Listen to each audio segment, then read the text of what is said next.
اعوذ باللہ من الشیطان الرجیم بسم اللہ الرحمن الرحیم ربی یسر ولا تعسر وتمم لنا بالخیر وبک نستعین یا فتاح یا علیم یا ربنا یا ربنا یا ربنا زدنا علما وعملا رب اغفر وارحم وانت خیر الراحمین رب اغفر وارحم وانت خیر الراحمین رب اغفر وارحم وانت خیر الراحمین اللہم انت السلام ومنک السلام تبارک یا ذا الجلال والاکرام اللہم اعنی علی ذکرک وشکرک وحسن عبادتک رب اغفر وارحم وانت خیر الراحمین رب اغفر وارحم وانت خیر الراحمین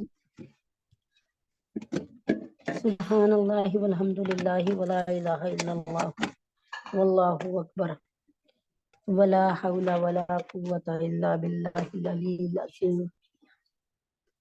سبحان اللہ والحمد للہ ولا الہ الا اللہ واللہ اکبر ولا حول ولا قوة الا باللہ العلی العظیم.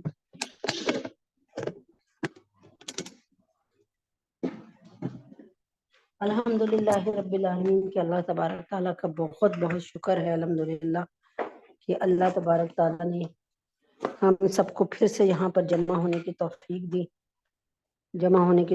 دی اور اللہ تبارک تعالیٰ نے آج یہ دن پھر دکھایا کہ اللہ تعالیٰ نے اپنی مجلس میں، اپنی محفل میں، اپنی میٹنگ میں، اللہ تعالیٰ نے اپنے ذکر کے حلقے جسے اللہ کے نبی نے فرمایا ذکر کے حلقے جنت کے باغات ہیں، تو آج اللہ تبارک تعالیٰ نے ذکر کے حلقوں میں پھر سے بیٹھنے کی توفیق عطا فرمائی. آج اللہ تعالیٰ نے پھر سے الحمدللہ رب العالمین ہم کو یہ جوڑ نصیب فرمایا. اللہ کا بہت بہت شکر ہے کہ الحمدللہ رب العالمین کہ اللہ تبارک تعالیٰ نے یہ جوڑ نصیب فرمایا. تو اللہ تبارک تعالیٰ کے نبی اکرم صلی اللہ علیہ وسلم کا فرمان مبارک ہے، اور نبی اکرم صلی اللہ علیہ وسلم کا فرمان اللہ کا فرمان ہوتا ہے. تو کیا اللہ تعالیٰ کے نبی اکرم صلی اللہ علیہ وسلم کا کیا فرمان ہے؟ وہ یہ ہے کہ ذکر کے حلقے جنت کے باغات ہیں. کیا ذکر کے حلقے جہاں اللہ کا ذکر ہو، نبی اکرم صلی اللہ علیہ وسلم کا ذکر ہو، ان کی بات ہو، تو یہ جنت کے باغات ہیں. جب ان میں آ جاؤ تو جی بھر کے چرو، یعنی جی بھر کر تم ان ذکر کے حلقوں سے مستفید ہو، فائدہ اٹھاؤ، اپنی دنیا کی مصیبتیں، پریشانیاں، اپنی دنیا کے حوائج، ضروریات، یہ سب کچھ پس پشت ڈال دو، ایک طرف ڈال دو، اور کیا کرو؟ اللہ تبارک تعالیٰ کے جو ذکر کے حلقے ہیں ان میں بیٹھ کر اللہ تعالیٰ سے باتیں کرو، اللہ تعالیٰ کی بات سنو، اور اللہ تبارک تعالیٰ کے حکم سے ان ذکر کے حلقوں کو جو ہے محسوس کرو.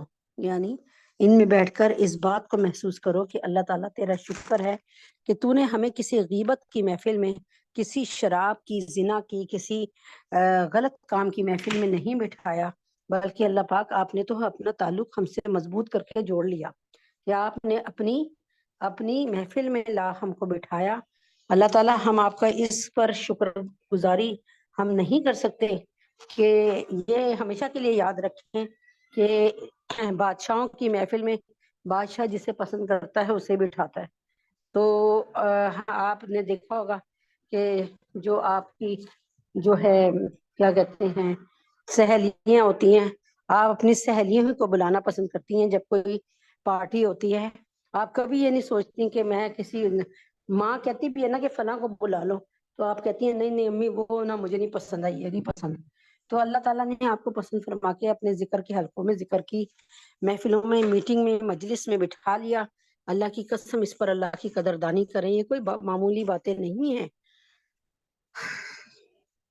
یقین کریں کہ اگر دنیا کا بادشاہ اس وقت آپ کو بلا کر اپنی محفل میں بٹھا لے تو آپ کا بس نہیں چلے گا کہ آپ دنیا میں ہر کسی کو بتا دیں. لیکن بادشاہوں کا بادشاہ روزانہ آپ کو اپنی محفل میں بلانے کے لیے، بٹھانے کے لیے جو ہے پسند کرتا ہے کہ روزانہ بیٹھیں آپ، لیکن وہاں کے لیے ہمارے پاس وقت نہیں ہوتا. یاد رکھیں کہ وقت خود سے نکالیں، ورنہ مشکلوں میں، پریشانیوں میں، اور جو ہے وہ وقت نکالنا نہیں ہوتا کہ جی ہم پر اتنی مشکلیں آئیں کہ ہم اللہ کے نام سے جڑ گئے. یہ کیا جڑنا؟ مزے کی بات تو یہ ہے کہ اللہ تبارک تعالیٰ سے اب جڑے جب آپ پر بڑی خوشحالی ہو، جب آپ کے گھر میں بہت رونق ہو، آپ کے گھر میں پیسہ ہو، سکون ہو، آپ کو ہر طرح سے اطمینان ہو. یہ جڑنا ہوگا، محبت کا جڑنا. اور اگر ہم پر مشکل آئی، ہم پریشانی آئی، کوئی بیماری آ گئی، ڈاکٹرز نے کہیں کسی کو کہہ دیا کہ بھائی اب تو آپ صرف اور صرف جو ہے 1 مہینے کے مہمان ہیں، تو اب اللہ سے جڑ رہے ہیں. اب تو ہم اپنی غرض کے لیے جڑ رہے ہیں کہ اللہ ہم سے راضی ہو جائے. تو یہ مطلب کی دوستیاں، اللہ کو ان مطلب کی دوستیوں کی بڑی پہچان ہے.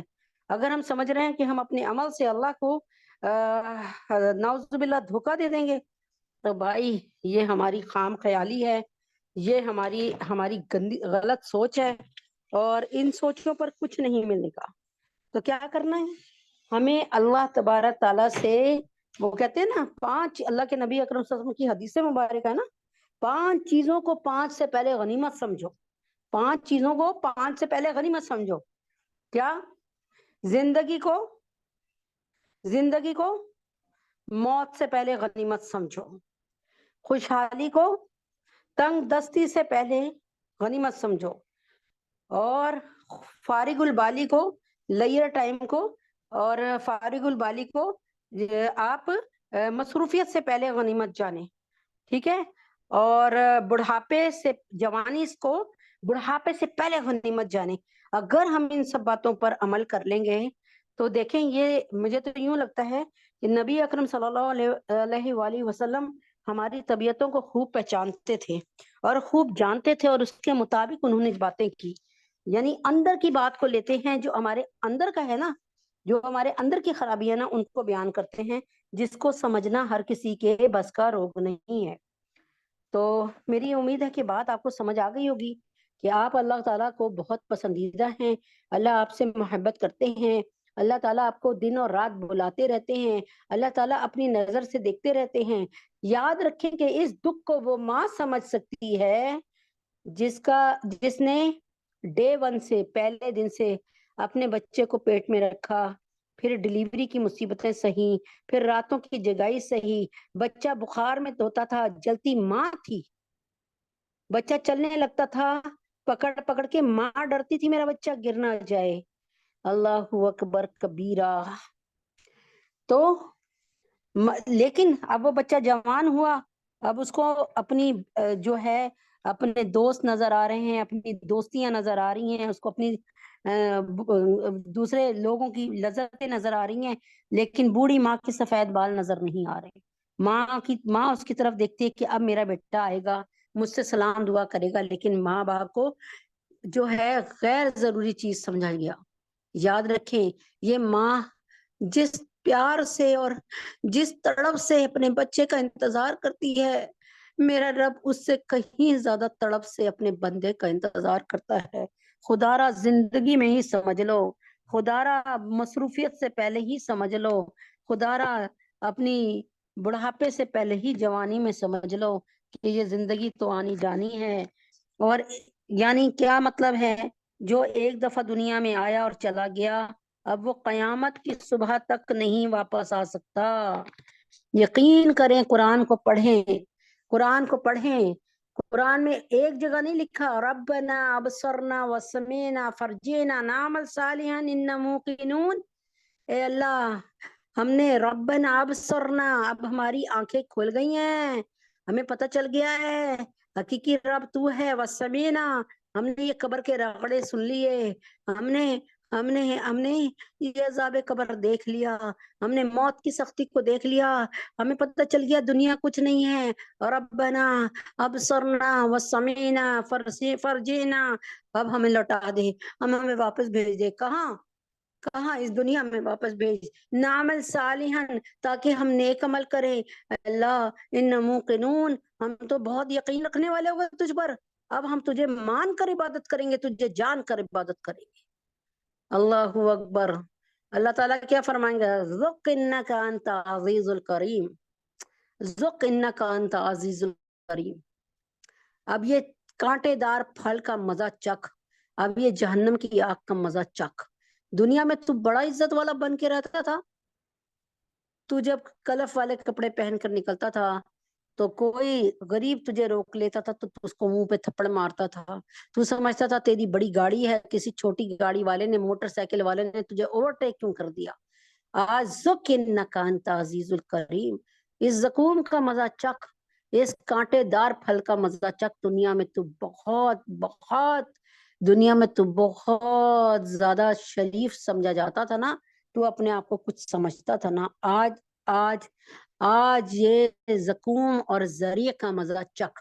زقوم کانٹے دار پھل، ایک پھل میں، چھوٹے سے پھل میں ہزاروں کانٹے۔ زری وہ والی گھاس جو آپ کے گھروں میں بھی اکثر لگی ہوتی ہے، جو بہت لمبی سی ہوتی ہے اور 1 انچ کی، 1 انگلی کی موٹائی ہوتی ہے، جو آخر میں آ کر بالکل باریک ہو جاتی ہے، نوک بن جاتی ہے۔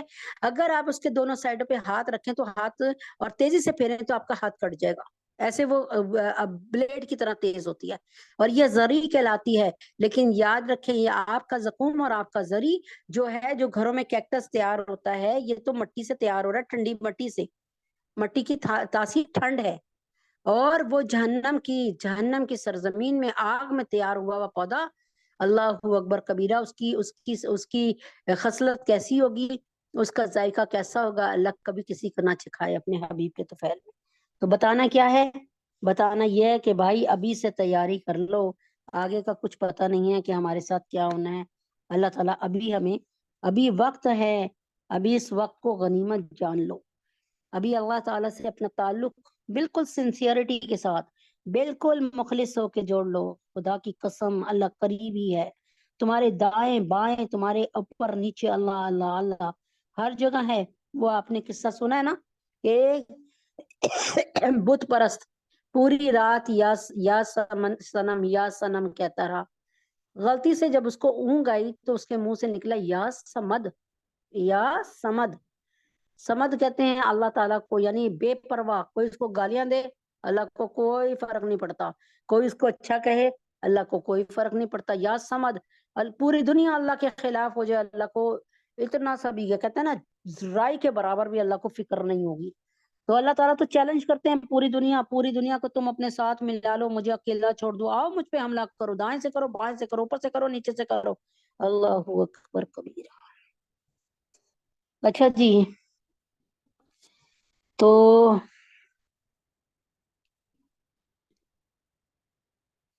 اب یہاں پر میں نے آپ کو بتایا تھا کہ قرآن پاک کے ان سب فضائل کے، قرآن پاک کو آپ نے اگر سیکھنا ہے تو اس نیت سے سیکھیں کہ مشرق سے مغرب تک، شمال سے جنوب تک میں اللہ کے دین کو پھیلاؤں گی، اللہ کی کتاب کو رائج کروں گی، بس دیٹس آل۔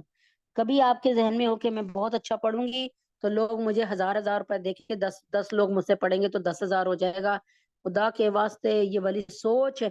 اللہ تبارک تعالیٰ قرآن میں یہ فرماتے ہیں کہ قرآن کی آیتوں کو بیچ دیتے ہیں، ان اللہ تو، یعنی قرآن کی آیتوں کو کچھ ایوز کے، کچھ درہم کے عوض، کچھ پیسوں کے عوض بیچ دیتے ہیں، اللہ اکبر کبیرہ۔ اللہ تعالیٰ فرماتے ہیں تمہیں کیا پتا قرآن کی آیات کیا ہیں؟ قرآن پاک یعنی کتاب کی آیات، یعنی تورات اور زبور والے یہی کرتے تھے نا، کہ انہوں نے تورات میں اور زبور میں، تورات انجیل اور زبور میں بہت زیادہ تحریف، رد و بدل کر دیا تھا، یعنی جو جیسا چاہتا تھا نا فتویٰ لینا، اس کو ویسی فتویٰ دے دیتے تھے، اس اللہ کا فتویٰ نہیں بتاتے تھے۔ قرآن پاک کے ان سب فضائل اور خوبیوں کا ذکر کرنے سے مقصد کیا ہے؟ اس کی محبت آپ کے دلوں میں آ جائے۔ کلام اللہ شریف کی محبت، حق تعالیٰ کی محبت، حق تعالیٰ جل شانہ کی محبت کے لیے لازم اور معزوم ہے۔ اگر آپ کو اللہ سے محبت ہے تو قرآن سے محبت ہوگی، قرآن سے محبت ہے تو ڈائریکٹلی اللہ سے محبت ہوگی، اور ایک کی محبت دوسرے کی محبت کا سبب ہوتی ہے۔ جب ہم قرآن میں پڑھتے ہیں نا، ایک دفعہ میرا کہنا مان لیں، ایک دفعہ صرف قرآن مجید کو ٹھنڈے دل کے ساتھ، چاہے آپ ایک آیت روز پڑھیں، 6666 آیتیں ہیں نا، 6666 آیتیں ہیں نا، تو ایک سال میں 365 دن ہوتے ہیں، ٹھیک ہے، 6666 آیتیں، پتہ نہیں ہمیں زندگی نے اتنی مہلت دی کہ نہیں۔ اگر آپ 2 یا 3 آیتیں روزانہ کی پڑھ لیں تو انشاءاللہ العزیز جلد کے جلد، لیکن سمجھ کے اور اتنا کہ دل میں آپ کے اتر جائے، اور اس کے نوٹس بنا لیں اور دوسروں کو بھی بتائیں، اور تاکہ دوسرے بھی جو ہے آپ کی محنت سے فائدہ اٹھائیں۔ تو کیا ہے قرآن پاک کے ان سب فضائل اور خوبیوں کے ذکر کرنے سے کا مقصد اللہ تعالیٰ کی یعنی اس سے محبت کرنا، اس لیے کلام اللہ شریف کی محبت حق تعالیٰ جل شانہ کی محبت کے لیے لازم ملزوم ہے۔ جب ہم قرآن کو پڑھتے جائیں گے اللہ تعالیٰ کی وحدانیت، اللہ تعالیٰ کی حقانیت، اللہ تعالیٰ کا ایک واحد ہونا، اللہ کا صاحب قدرت ہونا، اللہ تعالیٰ جو چاہے کر سکتے ہیں، اس کا یقین ہونا دلوں میں سماتا رہے گا۔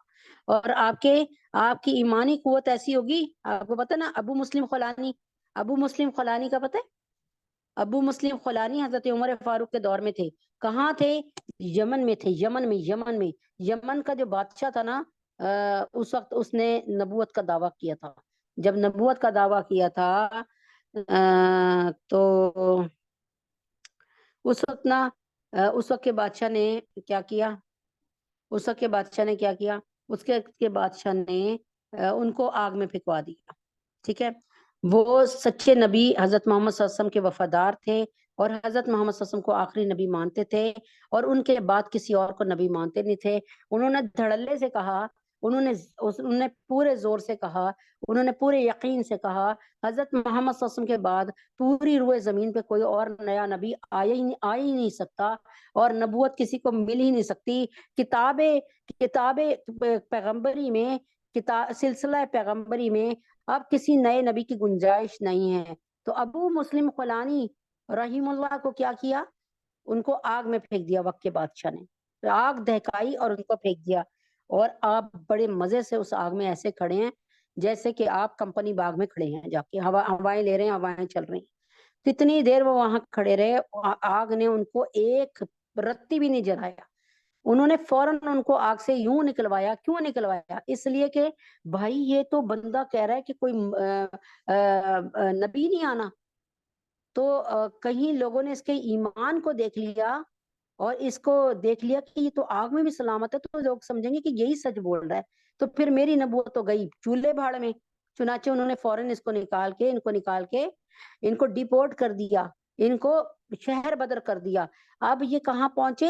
حضرت محمد صلی اللہ علیہ وسلم کے شہر مدینہ میں۔ آپ جناب صلی اللہ علیہ وسلم کا تو انتقال ہوا تھا، عمر فاروق رضی اللہ تعالیٰ عنہ کا دور مبارک تھا۔ آپ نے دیکھا ایک پردیسی آیا، پتہ نہیں آپ ظاہر فہم و فراست میں دیکھیں نا، 22 جگہ نہیں 27 جگہ جو عمر کی رائے فرش پر ہے کسی مسئلے میں، عمر فاروق نے جو رائے دے دی، جو عمر کی رائے فرش پہ ہے وہ رب کی رائے عرش پہ ہے۔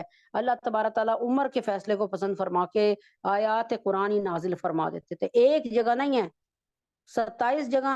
میں نے ویسے 22 میرے کار سامنے بتائی، لیکن اب مطالعہ کیا تو 27 جگہ۔ تو جو عمر بیٹھ کے سوچتے تھے کسی مسئلے کا حل زمین پر، اللہ تعالیٰ انہی مسئلے کو کے مطابق آیات قرآنی بھیج دیتے تھے۔ تو یعنی حضرت عمر فاروق نے فرمایا کہ تم ابو مسلم خولانی ہو؟ تو انہوں نے کہا کہ میری ماں نے تو میرا یہ والا نام رکھا تھا۔ انہوں نے اپنا وہ نام بتایا جو ان کی ماں نے رکھا تھا۔ ٹھیک ہے نا، جھوٹ وہ بھی نہیں بول رہے تھے۔ جیسے ایک مثال ہے کہ آپ کا نام گھر میں حمیرہ ہے، ماں آپ کو پیار سے شہزادی کہتی رہی، تو آپ کہیں کہ بھائی، کوئی کہے کہ بھائی تم حمیرہ ہو، وہ کہنے نہیں ہماری ماں نے تو میرا نام شہزادی رکھا تھا۔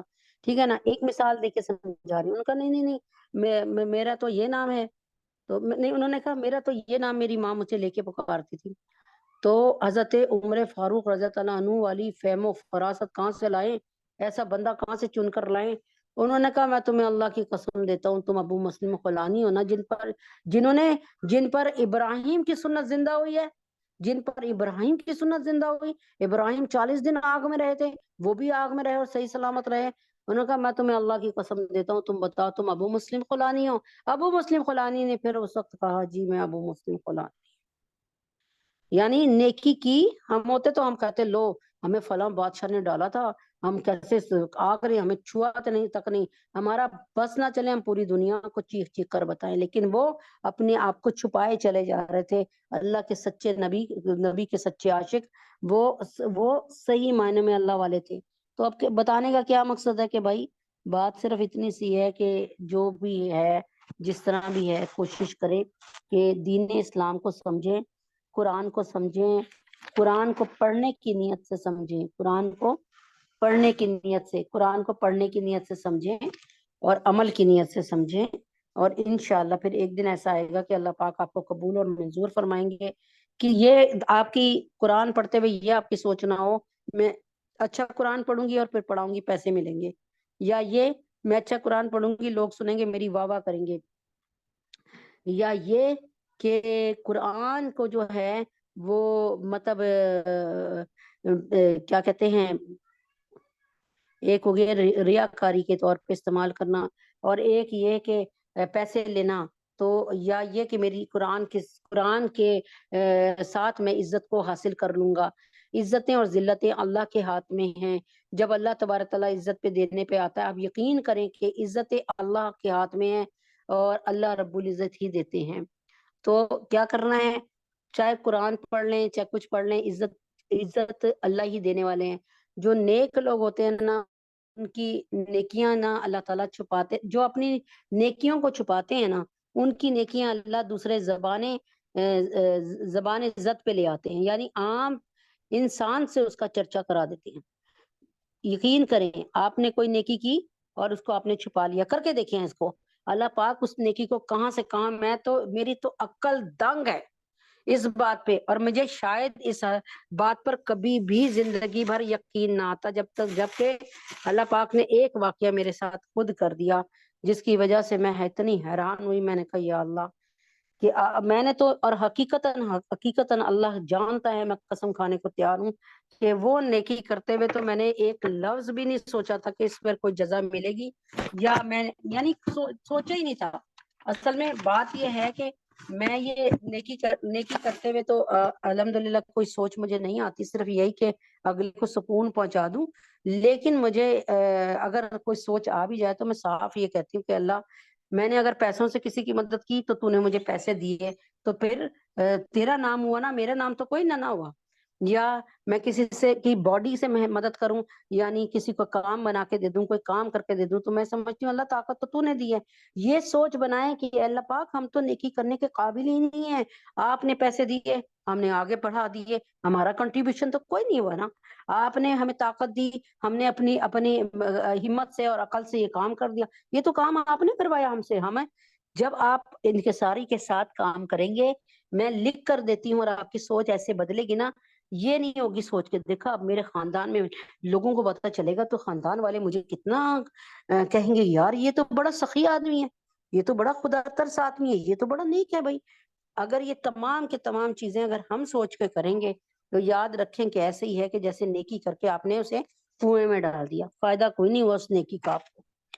تو اپنی سوچ بدلیں، اللہ تعالیٰ اس سوچ پر آپ کو اور مجھے قبول فرمائے۔ اور سوچ اس طرح بدلتی ہے کہ مجھے تو میرے میاں نے یہ سمجھایا طریقہ، کوئی عورت میرا بیان سنے یا کوئی ایسی ہو وہ کہے بھائی بہت اچھا بیان دیا اللہ ہمیں آپ جیسا کر دے، میرے میاں نے کہا تم یہ دعا کہا کرو، فوراً ٹوک کے کہا کرو اللہ ہمیں صحابہ جیسا بنا دے۔ کوئی انسان کسی جیسا بننے کی نہ کوشش کرے بلکہ یہ کہے کہ اللہ تعالیٰ ہمیں صحابہ جیسا بنا دے۔ یقین کریں میری اور آپ کی کوئی دلیل نہیں کہ ہم جنت میں جائیں گے، اللہ کا کرم ہوگا تو جنت میں ڈال دے گا، اور اگر اللہ تعالیٰ نہ چاہے تو وہ حضرت عیسیٰ علیہ السلام والی دعا نا، حضرت عیسیٰ علیہ السلام نے جو قرآن میں دعا ہے، اے اللہ یہ تیرے بندے ہیں چاہے تو انہیں عذاب دے دے چاہے تو انہیں معاف کر دے، ہے تو تیرے بندے نا، تو اے اللہ تعالیٰ تو درگزر کر دے، یعنی اللہ تبارک تعالیٰ آپ ان سے محاسبہ نہ کریں، انہیں معاف کر دیں بس۔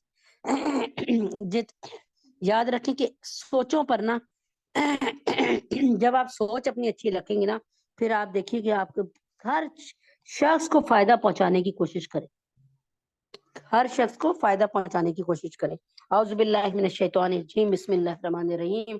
فضائل اعمال کا چیپٹر ختم ہوا، اور دیکھیں سوچ کو بدلیں گی تو سوچ پر میں نے پتہ نہیں آپ کو کل بتایا تھا کہ نہیں بتایا تھا، میں مختصراً دہرا دیتی ہوں کیونکہ میرے ذہن میں نہیں آ رہا کہ میں نے بتایا تھا کہ نہیں، مختصراً دہرا دیتی ہوں آپ کو کہ ایک آدمی تھا، شاید میں نے بیان کیا ہو مجھے یاد نہیں آ رہا، ایک آدمی تھا اس نے کیا کیا کہ وہ کسی انگریز میاں بیوی کے گھر میں غلام تھا، اور اس نے کیا کیا کہ اس کو خبر ملی کہ میرا بیٹا مر گیا ہے، تو وہ بیٹے کی، میں جلدی جلدی سنا رہی ہوں تاکہ بات پوری ہو جائے. تو وہ بیٹے کی کیا کہتے ہیں اس پہ گیا، بیٹے کی میت پہ گیا، اور مطلب وہ جو انگریز میاں بیوی تھے جن کا وہ غلام تھے، تو انہوں نے کہا کہ جی آپ ایک چلے جائیں چلے جائیں.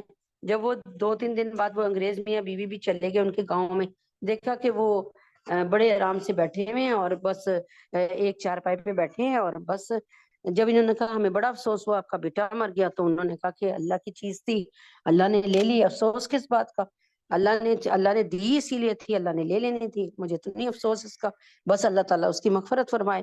بڑے حیران ہوئے انگریز میاں بیوی. تھوڑے دنوں بعد، کوئی چند مہینوں بعد، پتا چلا کہ جی وہ بھی مر گئی، کیا کہتے ہیں بیوی، بہو بھی مر گئی. پھر انہوں نے کہا کہ جی بہو مر گئی میری، اب میں جاؤں. انہوں نے کہا کہ چلے جائیں آپ، ٹھیک ہے. اس کے بعد جب انگریز میاں بیوی ادھر گئے تھے تو انہوں نے یہ کہا کہ آپ، یہ انگریز کہا کہ 1 مہینے کی چھٹی لے لیں آپ کا غم بہت ہے. تو انہوں نے کہا کہ جی نہیں، میں 2-3 دن میں آ جاؤں گا. بوڑھے نے کہا سیم یہی الفاظ اور سیم یہی طریقہ دوبارہ ایسا ہوا کہ جب بھی بہو مری تو پھر گئے، پھر انگریز اور اس کی بیوی گئے، اور انہوں نے کہا کہ بہت ہی افسوس ہوا، اور یہ سوچا کہ اب تو اس کا دل پھٹ جائے گا، اتنا بڑا صدمہ ہے. لیکن واہ کہ واہ، اس بزرگ نے کہا، مسلمان بزرگ نے کہا بھائی میں کیوں پریشان ہوں، اللہ کی چیز تھی، اللہ پاک نے لے لی، اللہ نے دی تھی، اللہ نے لے لی، اللہ نے بس اتنے دن کے لیے دی تھی، اللہ نے اتنے دن کے لیے بھیجا تھا.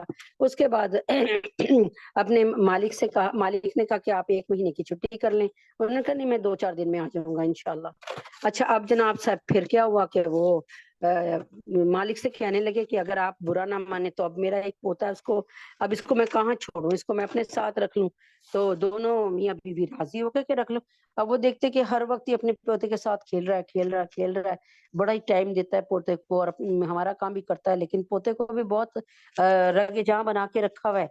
ایک دن کیا ہوا کہ اس کا پوتا اوپر سے گرا اور مر گیا. ایک دم سے وہ گرا سر کے بل، اور چھت سے یا پتنی جو اوپر والے سے، اور وہ بھی مر گیا. اب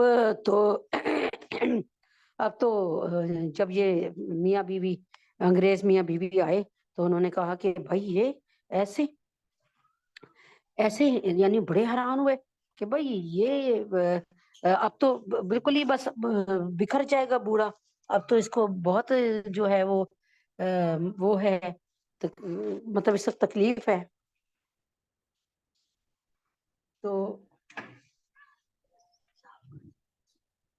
تو اب تو کیا کہنے لگے، اس کے بعد انہوں نے کہا کہ ٹھیک ہے اب تو بہت برا حال ہے اس کا، تو اب تو یہ نہیں زندہ بچے گا، مطلب مر گیا ہے، تو اب تو بوڑھے کا حال ہی برا ہو جائے گا. اب تو بوڑھا جو ہے وہ اللہ سے بھی وہ ہو جائے گا، دور ہو جائے گا. لیکن وہ انہوں نے بوڑھے سے بات کی. بوڑھے نے کہا بھائی اللہ کا مال تھا، اللہ نے بیٹا دیا لے لیا، بیٹی دی، بہو دی لے لی، اللہ پاک نے مجھے پوتا دیا لے لیا، اللہ کا مال ہے، اس پر میں کیا رہوں. ٹھیک ہے، میں بس یہ کہتا ہوں اللہ تعالیٰ ان کی مغفرت کر دیں. تو کہتے ہیں کہ وہ انگریز اور جو ہے انگریز کی بیوی، وہ بڑے حیران ہوئے. انہوں نے کہا بابا جی آپ کو اتنا صبر، اتنا پیشنس کس نے دیا، آپ کو کہاں سے ملا، ہمیں بتائیں آپ کو اتنا صبر کہاں سے ملا. تو اس پر انہوں نے جواب میں کہا کہ بزرگ نے کہا کہ یہ میرے رب نے مجھے دیا ہے، تبارک تعالیٰ نے مجھے اتنا پرسکون رکھا ہوا ہے کہ مجھ پر کوئی بھی غم آتا ہے تو اللہ مجھے سکون دے دیتا ہے، بس میں اللہ سے جڑا رہتا ہوں. آپ یقین کریں کہ دونوں میاں بیوی مسلمان ہوئے اور ان کے بچے بہت بڑے بڑے عالم بنے. دوسری بات، کیونکہ آپ کا ایمان بڑھانے کے لیے بات کر رہی ہوں، ٹائم کم ہے. میں نے پڑھا اشفاق احمد کے تھوڑے سے وہ پڑھ رہی ہوتی ہوں میں، اقتباس یعنی چھوٹے چھوٹے ٹکڑے جو ہوتے ہیں، تو وہ اس میں نے پڑھا کہ ایک آدمی تھا، وہ کٹر وہ تھا، ہندو تھا، یعنی ہندوؤں کا بہت بڑا کوئی پیشوا تھا، یعنی ہندو مذہب کو مانتا تھا، اور ہندو اس پر بڑا بلیو کرتے تھے. لیکن اس کو کہیں نبی اکرم صلی اللہ علیہ وسلم کی کوئی باتیں سننے کو مل گئیں، یا وہ نبی پاک صلی اللہ علیہ وسلم کا دیوانہ ہو گیا، وہ شعر لکھنے لگا نبی پاک صلی اللہ علیہ وسلم پہ، وہ نبی پاک صلی اللہ علیہ وسلم کی سیرت کو پڑھنے لگا، لیکن تھا کٹر ہندو. اور ہندو اس سے کہتے تھے تو نبی اکرم صلی اللہ علیہ وسلم مسلمانوں کے نبی کی صفتیں کیوں بیان کرتا ہے؟ وہ کہتا ہے وہ ہیں ہی اس قابل کہ ان کی صفتیں بیان کیجئے، مسٹر محمد ہے ہی اس قابل کہ ان کی صفتیں بیان کیجئے۔ اچھا جناب، اب بات کیا ہوگی کہ الحمدللہ رب، ایک وقت ایسا آیا کہ وہ بیمار ہو گیا۔ اس کا نام تھا دلو رام، کیا تھا؟ دلو رام کوسری، اس کا نام تھا دلو رام کوسری۔ اب اس نے کیا کیا کہ اس کو لگے کہ اب میرا وقت بالکل آخر وقت ہے، بس اس کو پتہ نہیں کیا ہوا، حالانکہ اس سے ہلا ہی نہیں جا رہا، یہ بالکل بستر مرگ پہ پڑا ہے۔ اس نے پتہ نہیں کیا کہا کہ مجھے غسل کراؤ، غسل کراؤ، اللہ تعالیٰ کمی پیشی معاف کرے، غسل کیے، کپڑے پہنے۔ اچھا، اب لوگ حیران ہو رہے ہیں کہ یہ تو بالکل مرا پڑا تھا، یہ کیسے ہل گیا؟ اچھا، اس کے بعد اس کو چارپائی پہ لٹا دیا، اب لیٹا رہا۔ تو اب ہندو اس کے گرد کھڑے بیٹھ گئے اپنے کہ یہ تو مطلب ہمارا پیشوا ہے، مطلب ہم اس کو مانتے ہیں۔ تو بہرحال تھوڑی دیر بعد اس نے کہا مجھے اٹھا دو، اور اس کے بعد اٹھ گیا، اٹھ کے چلنے لگا اور مسکرانے لگا۔ اب سارے کے سارا جو ہندو جمعیت ان کے پاس بیٹھی تھی وہ بھی حیران، اور دروازے کی طرف بڑھا، اور دروازے کی طرف بڑھا، اور ایسا ایسا یعنی اس نے دیکھا کہ دروازے کی طرف بڑھا تو اس نے کہا السلام علیکم۔ نبی فرمایا کہ دیکھا کہ دروازے پہ ایک صاحب آئے ہوئے ہیں جو کسی کو نظر نہیں آ رہے، جو اس کو نظر آ رہے ہیں، اور انہوں نے کہا کہ میں تمہارا پیغمبر ہوں، میں محمد مصطفیٰ صلی اللہ علیہ وسلم ہوں، جن کے لیے تم نعتیں لکھتے تھے، جن کی تعریف میں تم شعر پڑھا کرتے تھے، آج میں آ گیا ہوں۔ ارے دلو رام کوسری، تم جا رہے ہو، کلمہ تو پڑھ جاؤ۔ انہوں نے کہا آپ ہی پڑھائیے مجھے۔ انہوں نے کہا اشہد ان لا الہ الا اللہ واشہد ان محمد عبدہ ورسولہ۔ اللہ اکبر۔ کہا کوئی اچھا سا نام بھی رکھ دیجئے اپنی طرف سے، میرا نام ہے دلو رام کوسری، آپ میرا نام۔ تو اللہ تعالیٰ کے نبی کریم صلی اللہ علیہ وسلم نے کوثر علی کوسری رکھوایا نام، اور اس کے بعد کوثر علی کوسری نام رکھوایا، اور اس کے بعد وہ نبی پاک صلی اللہ علیہ وسلم نے کلمہ پڑھایا، اور وہ بڑے آرام سے آ کے اپنے بیڈ پہ لیٹا اور اللہ تعالیٰ کو پیارا ہو گیا وہی کلمہ پڑھتے ہوئے۔ اب وہ تھا کٹر قسم کا ہندو، تو ہندوؤں نے کہا یہ تو ہمارا پیشوا ہے، اس کو تو ہم نے اس کو جلانا ہے میت کو۔ کہتے ہیں 17 جگہ یا 11 جگہ اس کے لیے آگ جلائی گئی، الگ الگ، اور اس کو 11 جگہ یا 17 جگہ جلانے کی کوشش کی گئی اس کے جسم کو، لیکن وہ نہیں جلا۔ آخر تنگ آ کر انہوں نے مسلمانوں کے حوالے کیا اس کے جسم کو، اور الحمدللہ رب العالمین مسلمانوں نے پوری عزت کے ساتھ مسلمانوں کے قبرستان میں اس کو دفنایا۔ تو بتانا کیا تھا، سمجھانا کیا تھا، میری بیٹیوں بائی برتھ مسلمان ہو، ماں کی گودوں میں آئے تو مسلمان ہوئے۔ کیا آپ لوگوں کا اعزاز ہے کہ آپ ماں کی گود میں آ کر مسلمان ہوئے فوراً؟ اور وہ پیدائشی ہندو، بت پرستی میں اپنے رام لکشمن کو ماننے والا، اپنی سیتا کو ماننے والا، لیکن کیسے نبی پاک صلی اللہ علیہ وسلم خدا کے کلمہ پڑھا رہے ہیں، نام دے رہے ہیں ان کو۔ تو یاد رکھیں کہ ہمارے لیے سبق یہ ہے کہ اگر ہم اپنے نبی اکرم صلی اللہ علیہ وسلم کے لیے درود شریف پڑھتے رہیں گے، ان کی سنتوں کو اپناتے رہیں گے، میری پیاری بہنوں، اس وقت اب آپ لوگ کہہ رہی ہیں ربیع الاول کا مہینہ آ گیا، ربیع الاول کا مہینہ آ گیا، تو بالکل میں سمجھتی ہوں کہ آپ جناب صلی اللہ علیہ وسلم، آقا دو عالم صلی اللہ علیہ وسلم اسی مہینے میں آئے اور اسی مہینے میں چلے گئے، لیکن جو ڈیٹس آپ لوگ بتا رہی ہیں اس پر، پیدائش کی ڈیٹس پر بہت زیادہ اختلافات ہیں۔ اچھا، اب اگر ہمیں نبی اکرم صلی اللہ علیہ وسلم کے آنے کی خوشی ہوئی تو پھر بھائی صرف اتنی سی بات ہے کہ ہم نے نبی اکرم صلی اللہ علیہ وسلم کے لائے ہوئے سلیبس کو، شریعت کو، ان کے طریقہ کار کو، ان کی جو ہے ان کے طریقہ کار کو، ان کی سنتوں کو، ان کے عمل کو، ان کی جو ہے نرمی کو، ان کی نرمی کو، ان کے اندر جو اعلیٰ اخلاق ہیں ان کو لے کر چلنا ہے۔ اگر ہمیں نبی اکرم صلی اللہ علیہ وسلم سے محبت ہے، ہمیں کوئی گالی دے ہمیں خاموش رہنا ہے اور اس کے حق میں اور اپنے حق میں دعا کرنی ہے۔ ہماری کوئی غیبت کرے، ہمیں پتہ چل جائے، ہمیں اس کو غیبت کرنے والے کو معاف کر دینا ہے، جیسے نبی اکرم صلی اللہ علیہ وسلم عتبہ بن ابی معیط اور ابو جہل، یہ تھے نبی اکرم صلی اللہ علیہ وسلم کے، جسے کہہ سکتے ہیں نا آپ لوگ گوانڈی کہتے ہیں، آپ کہتے ہیں کہ ہمسائے تھے۔ نبی پاک صلی اللہ علیہ وسلم کے دروازے پہ روز گند کر کے جاتے تھے، نعوذ باللہ، اور وہ غلاظت آپ جناب صلی اللہ علیہ وسلم اپنے ہاتھ مبارک سے اٹھا کر پھینک کے آتے تھے، اور روزانہ کا یہی معمول تھا۔ اب آپ مجھے بتائیں، وہ نبی اکرم صلی اللہ علیہ وسلم کو ہر لمحے لمحے توہین کرنا چاہتے تھے اور نظروں سے گرانا چاہتے تھے۔ اللہ تبارک تعالیٰ نے قرآن میں سورہ قلم میں سورہ تبارک الذی کے بعد والی صورت میں بھی یہی کہا کہ وَإِن يَكَادُ الَّذِينَ كَفَرُوا لَيُزْلِقُونَكَ بِأَبْصَارِهِمْ لَمَّا سَمِعُوا الذِّكْرَ وَيَقُولُونَ إِنَّهُ لَمَجْنُونٌ وَمَا هُوَ إِلَّا ذِكْرٌ لِّلْعَالَمِينَ۔ اے محمد صلی اللہ علیہ وسلم ان کا بس چلے، اے محمد صلی اللہ علیہ وسلم ان کا بس چلے تو کیا کریں؟ ان کا بس چلے تو آپ کو نظروں میں کھا جائیں، ختم کر دیں۔ تو میری پیاری بیٹی، اور یہ نظر بد کی سب سے افیکٹو دعا ہے جو قرآن سے ثابت ہے، قرآن کی دعا ہے۔ جو شخص اس کو صبح اور شام 7 دفعہ پڑھ لے گا اس کو کبھی نظر بد نہیں ہوگی انشاءاللہ۔ اور سورہ قلم کی یہ آخری آیت ہے، سورہ تبارک الذی کے بعد دوسری ہے سورہ قلم، اور اس کی آخری۔ تو میرا کہنے کا کیا مقصد ہے؟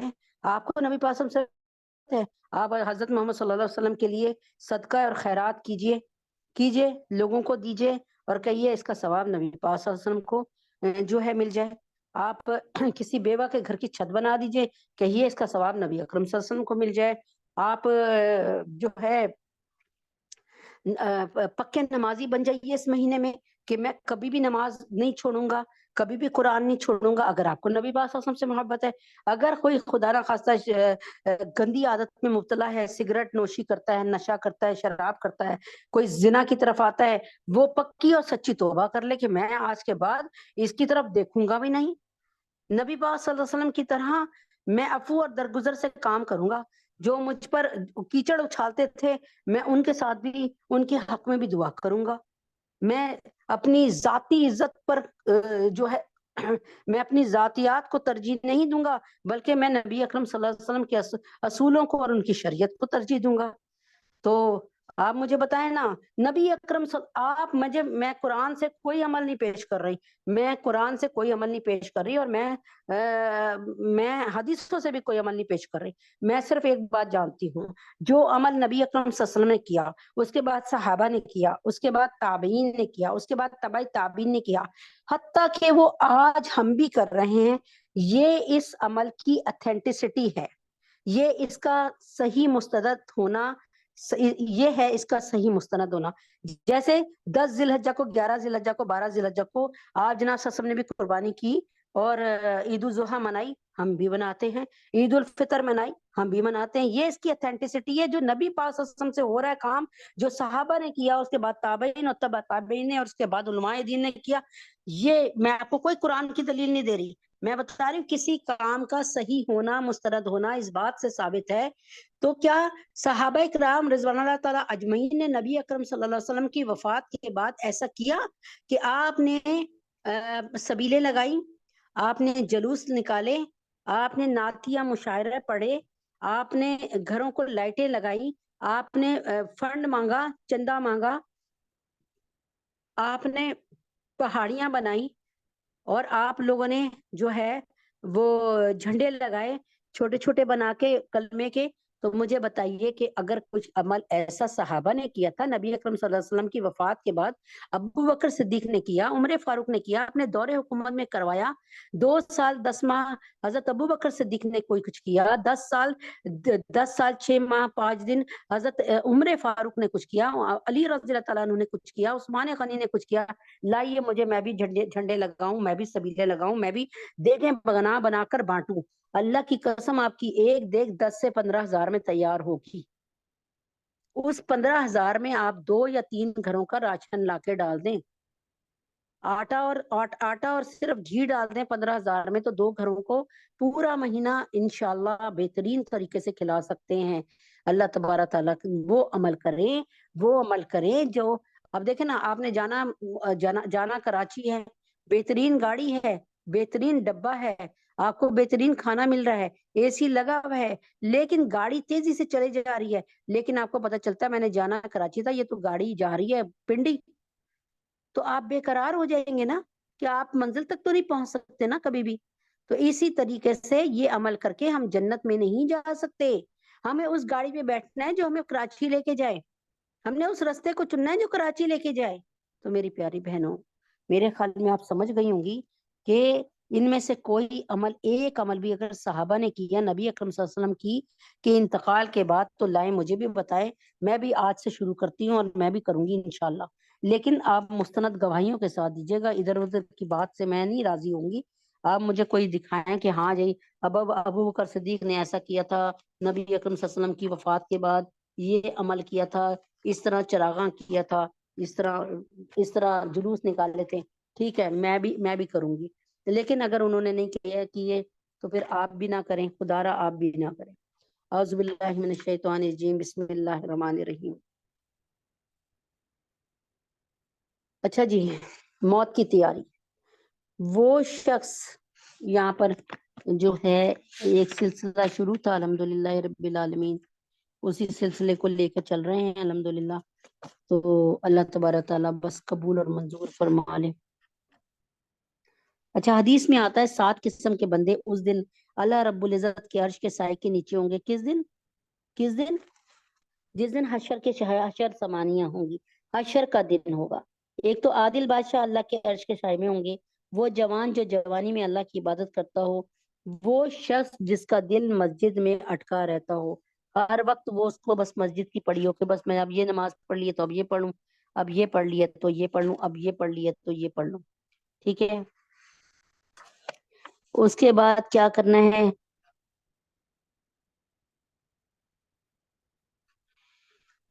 تو اللہ اکبر کبیرہ. انسان کے سفر آخرت کی دوسری منزل قبر ہے. حدیث شریف میں آتا ہے کہ ایک مرتبہ نبی اکرم صلی اللہ علیہ وسلم مسجد میں تشریف لائے تو چند آدمیوں کو دیکھا کہ کھل کھلا کر ہنس رہے تھے. آپ جناب صلی اللہ علیہ وسلم نے فرمایا اگر اکثر موت کو یاد کیا کرو تو یہ بات نہ ہو. کوئی دن کوئی دن قبر پر ایسا نہیں گزرتا جس میں وہی اعلان نہیں کرتی کہ میں غربت کا گھر ہوں، میں تنہائی کا گھر ہوں، کیڑوں اور جانوروں کا گھر ہوں. جب کوئی مومن کامل ایمان والا دفن ہوتا ہے تو قبر اس سے کہتی ہے تیرا آنا مبارک ہے، تو نے بہت ہی اچھا کیا کہ آ گیا. جتنے لوگ میری پشت یعنی زمین پہ چلتے تھے تو ان میں مجھے سب سے زیادہ محبوب تھا. آج تو میرے سپرد ہوا تو میرا حسن سلوک بھی دیکھے گا. اس کے بعد وہ اس قدر وسیع ہو جاتی ہے کہ منتہائے نظر تک کھل جاتی ہے اور جنت کا ایک دروازہ اس میں کھل جاتا ہے جس سے وہاں کی ہوائیں اور خوشبوئیں وغیرہ پہنچتی ہیں. اور جب کافر یا فاجر دفن کیا جاتا ہے تو قبر کہتی ہے تیرا آنا منحوس اور نامبارک ہے، کیا ضرورت تھی تیرے آنے کی. جتنے آدمی میری پشت پر جتنے آدمی میری پشت پر چلتے ہیں سب سے زیادہ بغض مجھے تجھ سے ہی تھا. آج تو میرے حوالے ہوا، تو میرا معاملہ بھی دیکھے گا. اس کے بعد اس کو اس قدر زور سے بھیجتی ہے کہ پسلیاں ایک دوسرے میں گھس جاتی ہیں، جس طرح ہاتھ میں ہاتھ ڈالنے سے انگلیاں ایک دوسرے میں گھس جاتی ہیں. اس کے بعد 90 یا 99 اژدہے اس پر مسلط ہو جاتے ہیں جو اس کو نوچ نوچ کھاتے ہیں، اور قیامت تک ایسا ہی ہوتا رہے گا، اور قیامت تک ایسا ہی ہوتا رہے گا.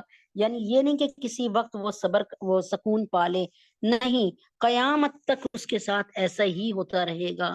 اور اس کے بعد جو ہے اگر اگر اگر حضور پاک صلی اللہ علیہ وسلم فرماتے ہیں اگر ایک اژدہا بھی ان میں سے زمین پر پھنکار مار دے تو قیامت تک اس زمین میں گھاس نہ اگے. اس کے بعد آپ جناب صلی اللہ علیہ وسلم نے ارشاد فرمایا قبر جنت کا ایک باغ ہے یا جہنم کا ایک گڑھا ہے. سفر آخرت کی تیسری منزل حشر ہے. حدیث پاک میں آتا ہے حشر کا ایک دن 50,000 سال کا ہے. کسی صحابی نے عرض کیا یا رسول اللہ وہ دن تو بہت بڑا ہوگا. نبی پاک صلی اللہ علیہ وسلم نے فرمایا قسم ہے اس ذات کی جس کے قبضے میں میری جان ہے، بے شک یہ دن مومن کے لیے اتنا آسان ہوگا جتنا اس کے لیے دنیا میں فرض نماز پڑھنا آسان ہوا کرتا ہے. یعنی اس کے لیے کوئی مشکل ہی نہیں ہے. جیسے وہ فرض نماز کتنی دیر میں, 4 منٹ میں, 5 منٹ میں, بس اتنی دیر کا. لیکن جو ہوں گے ظالم, فاجر, فاسق, ان کے لیے 50,000 وہ دھوپ میں سڑیں گے, اور 50,000 سال کا دن ہوگا, اور وہ ہائے ہائے نفسی نفسی کریں گے اور روئیں گے. سیدہ عائشہ صدیقہ فرماتی ہیں رضی اللہ عنہا کہ نبی اکرم صلی اللہ علیہ وسلم کی سب سے مختصر نماز فجر کی 2 سنتیں ہوا کرتی تھیں. بعض روایت میں آتا ہے سورج کی 7 آنکھیں ہیں, اس وقت ایک آنکھ کھلی ہوئی ہے. روز محشر وہ 7 آنکھیں کھولے گا, اس وقت نفسا نفسی کا عالم ہوگا. ہر انسان اپنے گناہوں کے بقدر اپنے پسینے میں ڈوبا ہوا ہوگا. کسی کو گھٹنوں تک, کسی کو ٹخنوں تک, کسی کو گلے تک پسینہ آیا ہوگا. یہی نہیں کہ صرف پسینہ ہوگا, بلکہ وہ پسینے میں جل رہا ہوگا. لیکن بعض متقین کو اتنا تھوڑا پسینہ آئے گا جتنا بیت الخلاء میں بیٹھنے والے کو آتا ہے. یعنی جتنی دیر ہم باتھ روم میں بیٹھتے ہیں نا تو پسینہ آ جاتا ہے نا, یعنی متقی لوگوں کو اتنا ہی پسینہ آئے گا. لیکن اللہ کے نبی نے ایک حدیث میں فرمایا کہ کسی کا پسینہ 12 ہاتھ زمین میں چلا جائے گا. اتنا پسینہ اس کو آئے گا اس دن, حشر کے دن, جب سورج سوا نیزے پہ ہوگا. اس دن اللہ کے عرش کے سوا کوئی سایہ نہ ہوگا. تو اس دن سے بچنے کے لیے, اس دن کے لیے کہ وہ آپ کے لیے صرف اتنا ثابت ہو جتنا دو رکعت نماز فجر کا ٹائم ہوتا ہے, تو آج کے لیے محنت کر لیں کہ حشر کی حشر سامانیوں سے بچ جائیں. میں نے ایک جگہ پڑھا کہ ایک صاحب قبر کی قبر کھلے گی, اور اس کی جب قبر کھلے گی تو ایک دم سے جب اس کی قبر کھلے گی تو وہ کیا کرے گا, جب اس کی قبر کھلے گی تو وہ جو ہے دیکھے گا کہ قبر کے پاس ایک بہت خوبصورت سا پرندہ, اور بہت بڑا پرندہ جو ہے وہ کھڑا ہوا ہے. تو وہ اس سے اس کو وہ کہے گا پرندہ, جیسے شتر مرغ نہیں ہوتا اس ٹائپ کا, تو وہ کہے گا کہ آجا میری پیٹھ پہ سوار ہو جا. تو ہم لوگ پوچھیں گے کہ آپ یہ بتائیے کہ میں آپ کی پیٹھ پہ سوار ہو جاؤں, آپ ہیں کون؟ تو وہ کہے گا کہ میں دنیا میں تیرے محبوب عمل ہوں, یعنی تیرے محبوب اعمال ہوں جو تو نے دنیا میں کیے تھے. یہ بات سننی تھی, یہ بات ہونی تھی. تو جیسے ہی آپ اس کی پیٹھ پر سوار ہوں گے تو اس کا ایک پاؤں جو ہے وہ آپ کی قبر کے پاس ہے, دوسرا پاؤں جو ہے وہ کہاں ہے, وہ دوسرا پاؤں جو ہے اللہ کی عرش کے نیچے ہے. بس وہ کیا کرے گا, یہ ایک پاؤں جو آپ کی قبر کے پاس ہوگا, ہماری قبر کے پاس ہوگا, اس پاؤں کو بھی اللہ کے حکم سے نکال کے اٹھا کر تو وہ پاؤں بھی عرش کے سائے میں رکھ لے گا, یعنی ڈائریکٹ اللہ کا عرش کا سایہ نصیب ہوگا اس کا.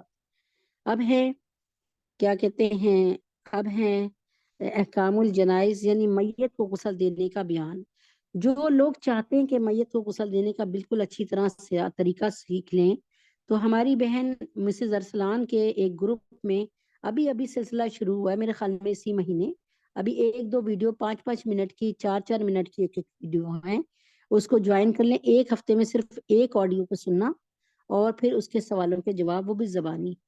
کوئی مشکل نہیں ہے, آپ 5 دفعہ سن لیں تو 25 منٹ لگ جائیں گے, لیکن اس سے پہلے انشاءاللہ اللہ تعالیٰ نے چاہا آپ کو اچھی طرح آ جائے گی.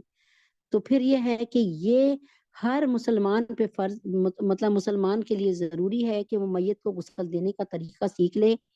ہم کسی کی ماں کو اس طرح پیار سے نہیں نہلا سکتے جس طرح وہ اپنی ماں کو خود نہلا سکتا ہے. اب آگے, نماز جنازہ میں 2 چیزیں فرض ہیں.